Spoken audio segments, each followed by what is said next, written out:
Notre rôle maintenant, c'est détecter notre lumière et en profiter au maximum. Et quand on a un plaisir ou un désir, la porte s'ouvre encore plus grand. Comprenez, c'est quoi la lumière? Lumière, amour. C'est pas important qui tu es, où tu es, comment tu es. Dieu t'aime. À tous nos chers élèves qui nous suivent, Baruch Hashem, des années de lumière et de sagesse que j'ai reçues de mon cher tzaddik, Mordechai Ben Yosef Cholen Zatzukal. Hier soir, la nuit, on est parti faire les slichot chez lui et essayer de recevoir des grandes lumières avant Rosh Hashanah, le début de l'année, 2 jours très très forts dans lesquels, Baruch Hashem, tout est écrit pour la nouvelle année.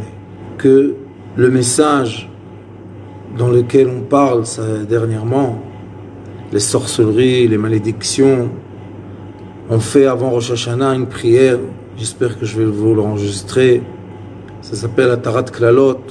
Qu'est-ce qu'on fait? Quand on fait la Tarat Klalot, on démêle, on défait toutes les problématiques, toutes les obscurités dans lesquelles on s'est mêlé, dans lesquelles on est rentré par notre volonté ou pas par notre volonté, c'est pas important.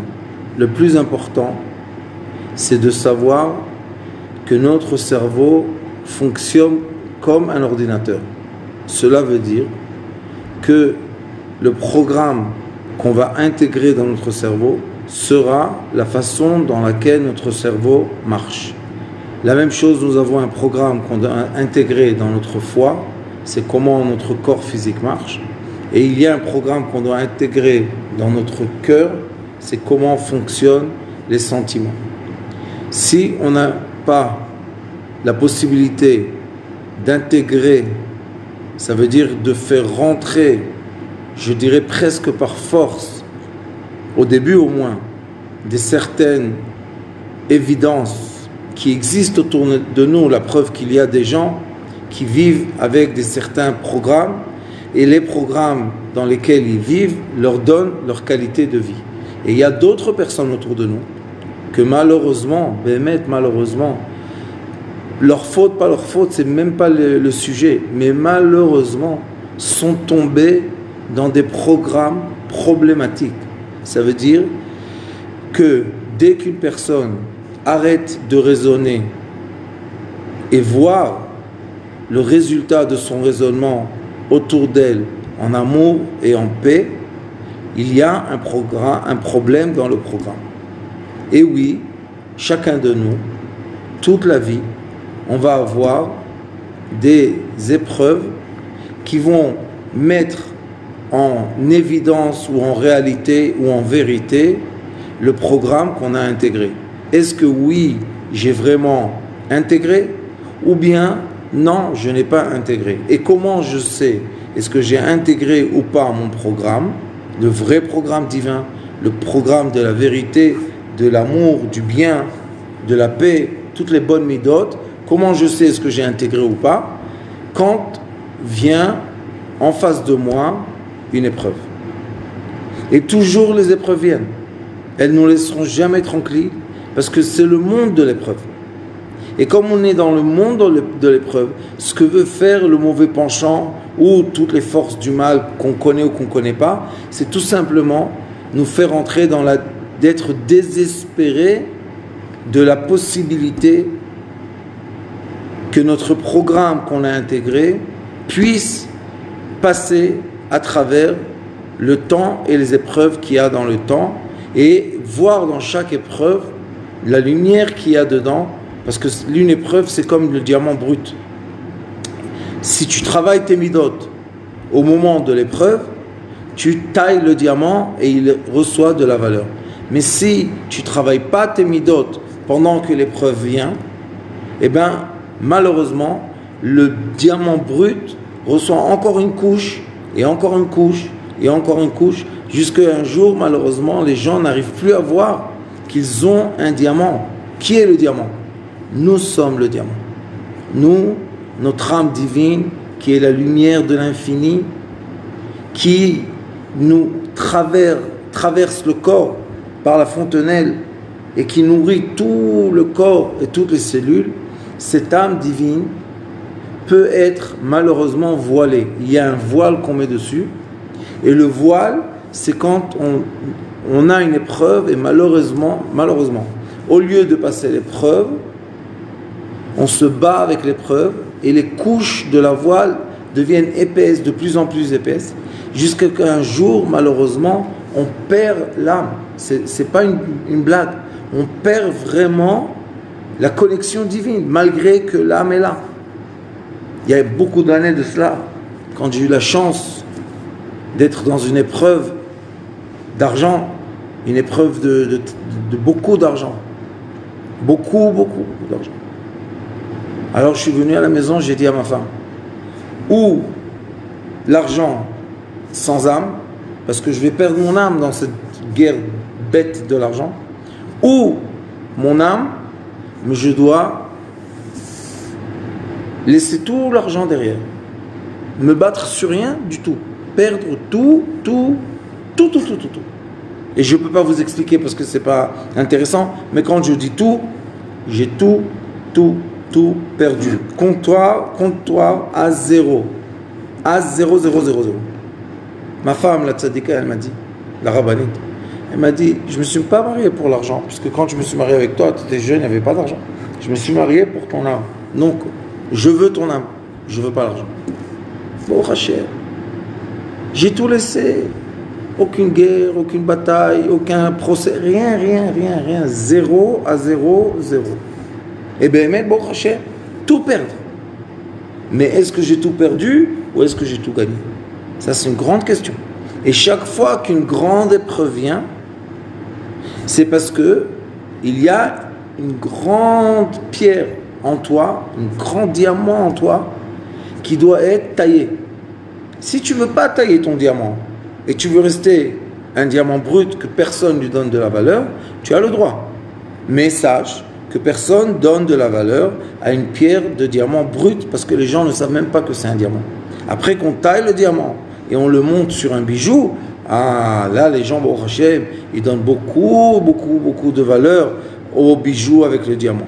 C'est pour cela qu'on doit comprendre que notre vie est un chemin très long d'épreuves qui sont comme des lames de couteau qui taillent notre diamant pour qu'on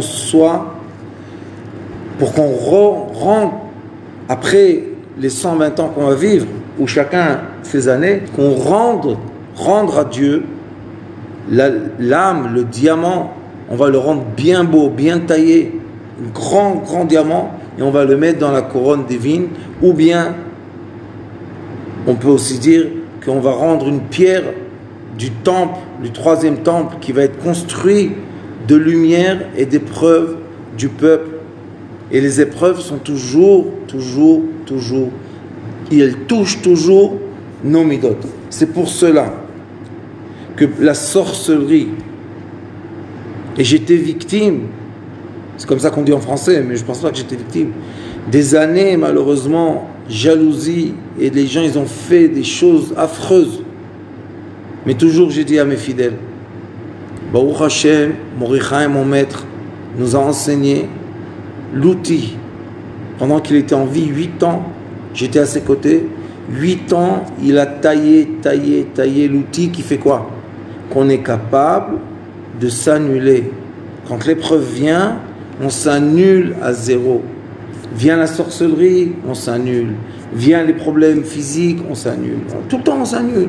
Pourquoi? Parce que même si tu n'acceptes pas, tu l'as. Même si on dit non, je ne veux pas que le tel me fasse ça. Tu ne veux pas, mais il te le fait. Alors qu'est-ce que tu vas faire? Mais si tu lui dis, écoute, je me suis annulé.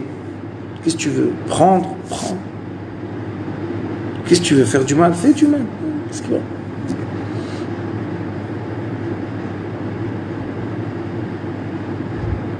Donc, la personne doit savoir. La lumière qui va éclairer ton chemin est ton âme. Si tu vas aller dans un chemin obscur avec de l'obscurité, tu vas tomber. Parce qu'il y a beaucoup, beaucoup d'épreuves. Et il ne faut pas avoir peur des épreuves. Il faut être content.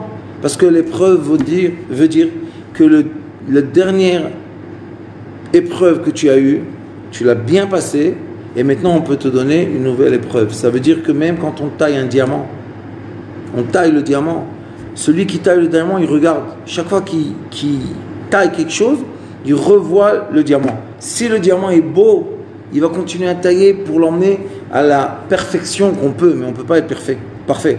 Mais il veut que le diamant soit taillé tellement bien, tellement juste. Et plus le diamant est cher, et plus le tailleur va être juste. Plus votre âme est grande, et Baruch Hashem, on est à la fin des temps, on est tous des lumières. Il faut savoir, le Zohar HaKadosh dit qu'à la fin des temps, Dieu va tailler les lumières. Il va ajuster les lumières. Nous sommes tous de la lumière.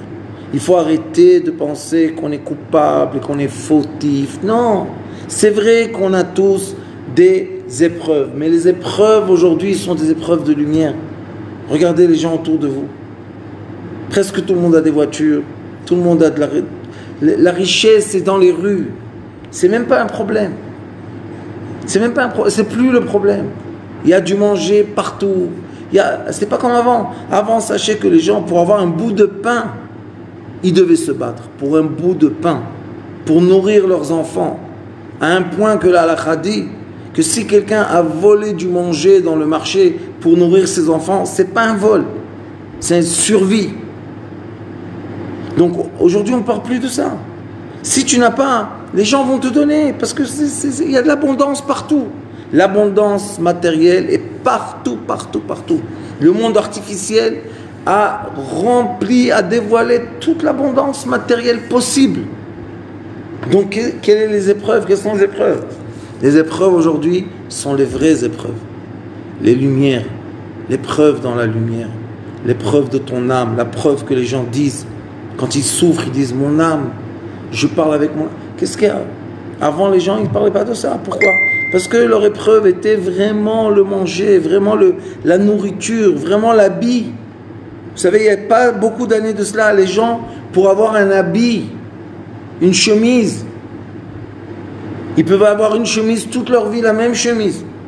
Le Rav Shach disait que la période la plus belle qu'il avait dans sa vie, c'est quand il étudiait en Pologne. Et le matin de Shabbat, le vendredi matin, il montait dans le toit de la yeshiva et il lavait la chemise, il l'étendait pour qu'elle se sèche pour Shabbat. Une chemise, il avait une chemise. Un pantalon, une paire de chaussures. C'est tout ce qu'ils avaient. Et leur épreuve était que le pantalon soit comme il faut. Regardez, avant, on cousait, avant, on réparait. Maintenant, on ne répare plus. Les gens, ils jettent et ils achètent quelque chose de nouveau. Pourquoi? Parce que ça coûte 10 euros, 1 euro, 5 euros. Ce n'est plus le problème. Le problème, aujourd'hui, est vraiment dans les lumières. L'aspect est lumineux de notre âme. C'est pour cela que Baruch Hashem, mon maître, mon Richaim Ben Yosef Ronen Zatzukal, il m'a enseigné la Torah de lumière. Vous savez, c'est quand on en parlait avant, quand moi j'ai étudié ça de lui, les gens ils disaient, qu'est-ce que tu as? Tu es illuminé? Qu'est-ce que tu as? Tu es fou? De quoi tu parles? Mais ça n'intéresse personne.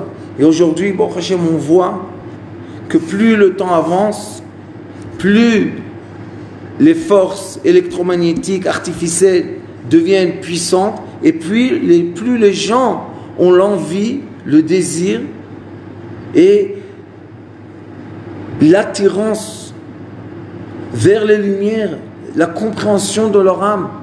Moi je dis aujourd'hui, après 30 ans d'études, c'est pas 2 jours d'études, je dis aujourd'hui aux gens, étudiez la science de l'âme. Étudiez, c'est la seule science qui peut vous soutenir et vous faire passer la vie, le chemin des épreuves, parce que nous sommes rentrés dans un tunnel plein de lumière. C'est pour ça que les gens se trompent, parce que la lumière artificielle nous aveugle. On pense qu'on a acquis quelque chose, mais en vrai, rien n'existe dans la vérité. Même les monnaies sont en train de changer et de devenir des bits, des actions dans des serveurs, dans des ordinateurs. Mais qu'est-ce qui va se passer quand tu n'auras plus d'électricité? Quelle sera la valeur de l'argent? Il n'y aura plus de valeur. Il n'y aura plus de valeur de l'argent. Donc, ce qu'on doit faire, et tous ceux qui ont étudié avec nous, Baruch Hashem, la science de l'âme, disent, grâce à la science de l'âme, on est capable de passer les épreuves de notre vie. On est capable de voir la lumière dans l'obscurité. Et c'est ce qui nous enseigne le Zohar Kadosh, il y a 2000 ans, ce n'est pas d'aujourd'hui. Et il nous dit, l'obscurité est de la lumière voilée. Très simple, comment on le déchiffre, comment on déchiffre ça? Les lettres qui sont avant Chocher, Chet, Shin, Chaf, que c'est l'obscurité en hébreu, les lettres avant, c'est Zain, Reish, Yud, Zeri, Razi, mon secret. Quel est le secret divin? Le Zain, on le défait en Aleph et Vav, on reçoit le mot Ori. Tu vas voir ma lumière si tu vas être capable de éplucher l'écorce d'obscurité de toutes les épreuves que tu vas avoir dans ta vie. Et oui, c'est vrai qu'il y a beaucoup de façons que les épreuves se mettent dans notre vie. Oui, et une des façons, c'est malheureusement la malédiction, la sorcellerie, toutes ces choses-là qui sont très, très, très puissantes. Et oui, ça existe. Et oui, c'est vrai. Et comment une personne peut se défaire de ça? Comment elle peut se démêler de ça? On étudie ça de Moshe Rabbeinu. Moshe Rabbeinu, quand il est parti en Égypte, il est retourné en Égypte et il a rencontré le grand sorcier du monde qui était le pharaon. Comme il s'annulait, Moshe Rabbeinu, il est écrit sur lui, l'homme le plus humble sur terre. Il s'annulait. Pourquoi? Parce que lui, il était connecté complètement à Kadosh Baruch Hu. Comment il a réussi à avoir cette connexion? 40 ans dans le désert. 40 ans, de l'âge de 40 ans jusqu'à 80 ans, il était dans le désert. Il était seul dans le désert. Et quand on est seul dans le désert, on commence, et on s'occupe des animaux, on commence à se reconnecter à la lumière divine, à l'âme divine. Quand on est dans la foule, quand on est dans la ville, quand les événements n'arrêtent pas de s'enchaîner, on est comme quelqu'un qui reçoit des gifles, il n'arrive même pas à comprendre ce qui se passe avec lui. Mais si on laisse la personne toute seule, se calmer, guérir ses problèmes, et puis après rentrer dans des dimensions un peu plus profondes. J'ai dit à quelqu'un dernièrement que Baruch Hashem, il était riche, il avait tout ce que vous voulez, il faisait tout ce qu'il voulait, il pensait qu'il était le maître du monde. Mais un jour, malheureusement, il a été ensorcelé. Que Dieu nous en préserve. Et malheureusement, ça a atteint son corps. Que Dieu lui envoie une foi chez les mains. Amen. Et il est arrivé à un stade qui ne peut plus bouger, le pauvre. Et quand il n'a plus arrivé à bouger, il a commencé à raisonner. Et quand il a commencé à raisonner, il a cherché la vérité et la lumière. Et il arrive à des conclusions par sa solitude qui sont très justes et très vraies. Et je lui ai posé la question. Je lui ai dit, dis-moi, si tu serais resté dans ton monde matérialiste et d'orgueil que tu étais, est-ce que tu aurais rencontré ton âme divine? Est-ce que tu en aurais parlé? Il m'a dit, jamais de la vie. J'ai jamais parlé de ça, ça ne m'intéressait pas. Moi je disais que ça existe même pas. Tout c'est de la matière, tout se compte à la matière. J'ai dit, tu vois, et maintenant je te pose une question. Il me dit quoi? J'ai dit, combien tu aurais payé pour rencontrer cette lumière? Pour rencontrer la compréhension, la conscience de lumière. Combien tu aurais payé? Il me dit, j'aurais tout donné. J'ai dit, ben voilà, tu as tout donné. Mais sauf que maintenant que tu as tout donné, tu dois maintenant raisonner de la lumière et ne plus souffrir l'obscurité. Parce qu'on m'a fait, oui, on t'a fait, tout le monde en leur fait. C'est quoi les épreuves dans la vie? C'est que quelqu'un, tu as rencontré quelqu'un qui t'a fait quelque chose qui te fait du mal. Oui, ce sont les épreuves. Est-ce que celui qui t'a fait des mal, il est coupable ou fautif? Non. Pourquoi? Il était shliach, c'était quelqu'un qui a été envoyé des cieux, d'Akadosh Baruch Hu, pour te mettre à l'épreuve. C'est tout, il est venu, il est parti.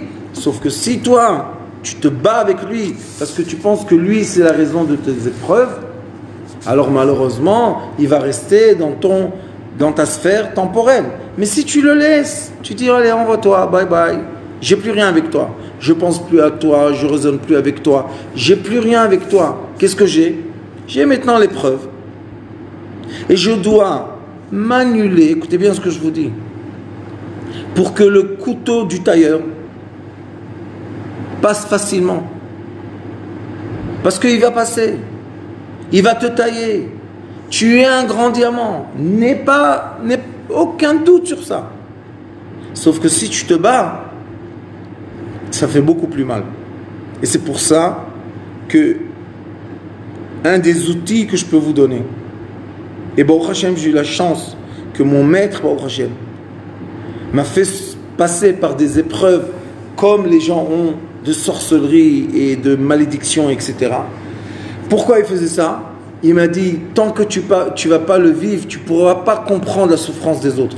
Mais quand tu vas le vivre, maintenant quand les gens vont venir te raconter leur souffrance, tu pourras comprendre de quoi ils parlent. Tu pourras ressentir en toi, et c'est pour ça que tu pourras prier pour eux et faire ce qu'il faut pour les enlever de la malédiction et de la sorcellerie. Mais sachez que le vrai outil est en vous. Nous, ceux qui savent ce travail, oui, on peut aider, c'est comme un chirurgien. Des fois, vous savez qu'est-ce qu'ils disent? L'opération était parfaite, mais le patient est mort. Ça veut dire quoi ça? Ça veut dire que le patient n'a pas supporté l'opération. Le patient ne pouvait pas supporter l'opération. L'opération était très bien faite. Le tailleur a très bien taillé la pierre, mais la pierre a explosé. Vous savez, dans les diamants, des fois ça chauffe tellement que la pierre explose. Mais le tailleur a fait exactement son travail. Alors pourquoi la pierre a explosé? Parce que la pierre a résisté. Elle ne voulait pas être taillée. Et nous, notre enseignement est annuler l'annulation. Ça s'appelle en hébreu bitul ve'achna. Ça veut dire que quand un chirurgien vient te faire une opération, accepte. J'ai peur, tu n'acceptes pas. J'ai mal, tu n'acceptes pas. Je crains, tu n'acceptes pas. Je pense négativement, tu n'acceptes pas. Donc tu n'aides pas le chirurgien. Akadosh Baruch Hu, le maître du monde, la lumière de l'infini, envoie dans ton chemin, à côté de l'épreuve, il envoie la guérison. Il est écrit Bameh Shemake Merapé. Avec l'outil qui va te tailler, c'est l'outil qui va te guérir. Ça va ensemble. Quand tu vas avoir une épreuve, tu vas avoir celui qui va t'aider de passer l'épreuve. Mais si tu vas résister, tu ne vas pas accepter, tu vas tout le temps te battre, parce que je comprends, parce que tu as un programme dans ton cerveau qui te dit orgueil, je suis, j'accepte pas, je suis têtu, j'ai mes principes, et que Dieu nous en préserve. Plus tu es dur et plus tu as mal. À quoi ça sert? Sois annulé. Annule-toi. Accepte. Quand ça vient, de toute manière ça vient. Tu ne pourras pas te sauver de ce qui vient. Accepte, sois dans l'acceptation. Et quand tu acceptes, tout s'arrange. Tout s'arrange. Vous savez qu'on étudie la physique.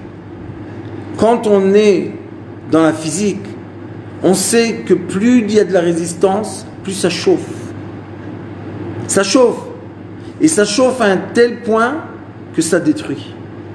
Mais quand il n'y a pas de résistance, ça coule. Et ça coule tellement bien qu'il y a de l'abondance après ça. Après qu'il y a une épreuve, si tu as bien passé l'épreuve, si tu t'es annulé complètement, si tu t'as accepté tout, qu'est-ce qui vient tout de suite après? Il vient l'abondance. L'abondance vient, tout le bien du monde vient. Pourquoi? Parce que tu étais dans une sphère que tu voyais tout, mais Baruch Hashem, tu t'es bien taillé, et maintenant il faut passer la pierre à une autre sphère.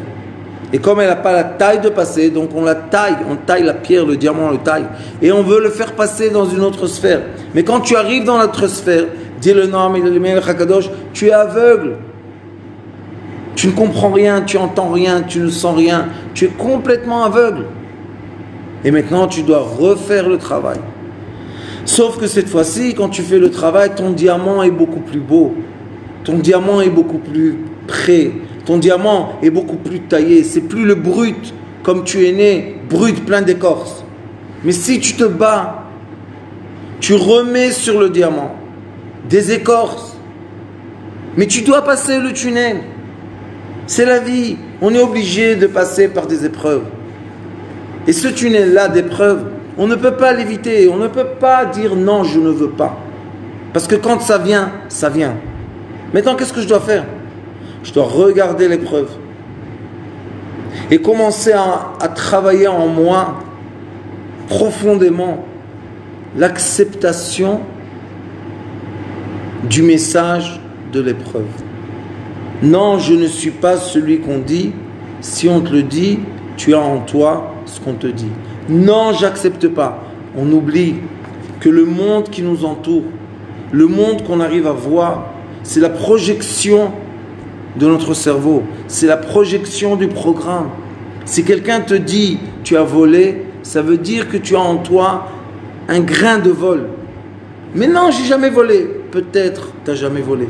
Mais accepte, oui, j'ai en moi peut-être un grain de vol. Très bien.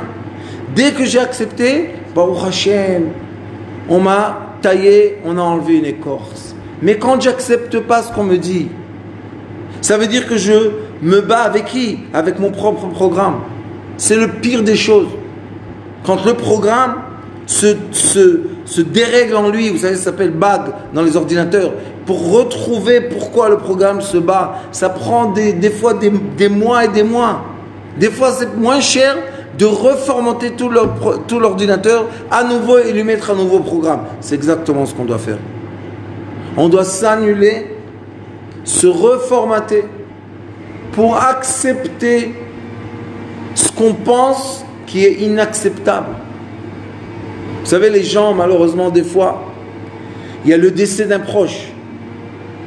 Le décès d'un proche, ce n'est pas quelque chose de facile à accepter.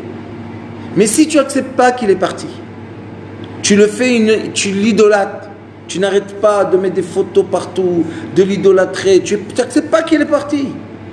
Eh bien, le pauvre, deux personnes souffrent. Lui qui doit partir et trouver sa place dans la lumière ne peut pas partir. Pourquoi? Parce que les gens en bas dans ce monde le retiennent. Et la personne qui tient un mort souffre. Quand on tient le mort, on ne veut pas le laisser partir. On souffre. Oui, on doit mémoriser. Oui, on doit faire une bonne mémoire. Oui, on doit parler du bien. Oui, on doit dire Zichrono Livracha. On doit dire Leilul Nishmat, que pour élever son âme. Oui, mais ça ne veut pas dire qu'on le tient. On ne le tient pas. On le libère. Et vous savez combien de gens sont venus me voir? Ils étaient sûrs qu'ils avaient une malédiction, une sorcellerie, ils n'avaient rien du tout. Mais ils ont eu quelqu'un de très proche qui est mort, un père, un frère, une mère, et ils n'arrivaient pas à le laisser partir. Et cette personne-là d'en haut, comme c'est de la lumière très puissante, quand on sort du corps, notre âme est une lumière très puissante, elle brûle les gens en bas. C'est de la lumière qu'en bas, on ne doit pas utiliser parce que c'est de la lumière trop forte. Et quand ça brûle, tout devient noir. C'est l'inverse de la lumière. Imaginez-vous, le feu qui est de la lumière laisse après lui la cendre noire. L'inverse de la lumière. C'est parce que on ne laisse pas les lumières circuler. Et toute cette science de lumière s'appelle la science de l'âme. Torah HaNefesh. Le Ari HaKadosh en a écrit beaucoup. Le Zohar HaKadosh en écrit beaucoup. Nous, on enseigne beaucoup ça. Pourquoi? Parce que c'est essentiel. Quand une personne arrive à comprendre le Torah HaNefesh, elle arrive à comprendre quels sont les outils qui vont la tailler, quels sont les outils internes qui se dévoilent chaque fois que j'ai une épreuve. Alors cette personne, Baruch Hashem, est dans le bien. Cette personne est dans le bonheur. Cette personne accepte. Elle est dans l'acceptation et dans l'annulation. Et toujours je dis, comme j'ai étudié de mon tzaddik, Être quelqu'un de guéri ne veut pas dire être quelqu'un de parfait. Ça, c'est la guérison artificielle. Mais personne n'est parfait. Personne n'est parfait. Vous savez, il y a des docteurs qui sont des docteurs cardiologues, ils fument. L'inverse total. Il y a des docteurs qui sont dans le cancer, ils fument. Ils mangent du plastique. Tu te dis, qu'est-ce que tu ne comprends pas ce que tu fais? Non. Non, ils ont un métier. C'est tout. Ah, moi je dois me comporter comme le métier? Non. Ça déjà le Talmud a dit. Tu es obligé de te comporter comme ton métier. Si tu es quelqu'un qui enseigne, par exemple, le régime, tu ne peux pas avoir un surpoids. Si tu es quelqu'un qui veut enseigner du sport, tu ne peux pas être essoufflé après 100 mètres de course. Si tu es quelqu'un qui enseigne la cardiologie, tu ne peux pas te comporter de façon inverse à la cardiologie. Vous comprenez? Il faut être entier dans ce qu'on fait. Et c'est pour ça qu'on dit que l'homme entier, que la vapeur qui monte de son cœur et ce qui sort de sa bouche soit en égalité et que ce soit la même chose. Donc, si vous voulez commencer la nouvelle année avec le pied droit, avec le bonheur, avec la chance, vous êtes obligé d'accepter, méditer, rentrer dans le silence malgré qu'il y a maintenant une grande tempête, être tellement profondément dans le silence qu'on n'entend plus la tempête dehors. Vous savez, comme un enfant qui a peur, qu'est-ce qu'il fait? Il s'endort très fort, très fort, très fort. Pourquoi? Parce qu'il veut oublier de sa peur. Et quand il se lève le matin, tout passe. Tout disparaît. Et c'est exactement ce qu'il faut faire. Que Dieu vous bénisse. Shana tova umetuka. Mechila slicha vekapara. Ktiva vechatima tova. Toutes les bénédictions qu'on peut vous bénir. Grâce au mérite de mon Rav. Hier, on était sur sa tombe la nuit, on a fait les slichot. Baruch Hashem. Que tous profitent de sa lumière, de sa sagesse, de son enseignement. Qu'on puisse passer cette période, qui est une période, oui. Corona est une période qui va être écrite dans l'histoire du monde. Et vous voyez que ça ne veut pas nous laisser tranquilles. Nous, on doit laisser ça tranquille. C'est pas ça qui doit nous laisser tranquille. C'est l'inverse. Toda Rabba. Shavua Tov. Bonne semaine. Et Chag Sameach.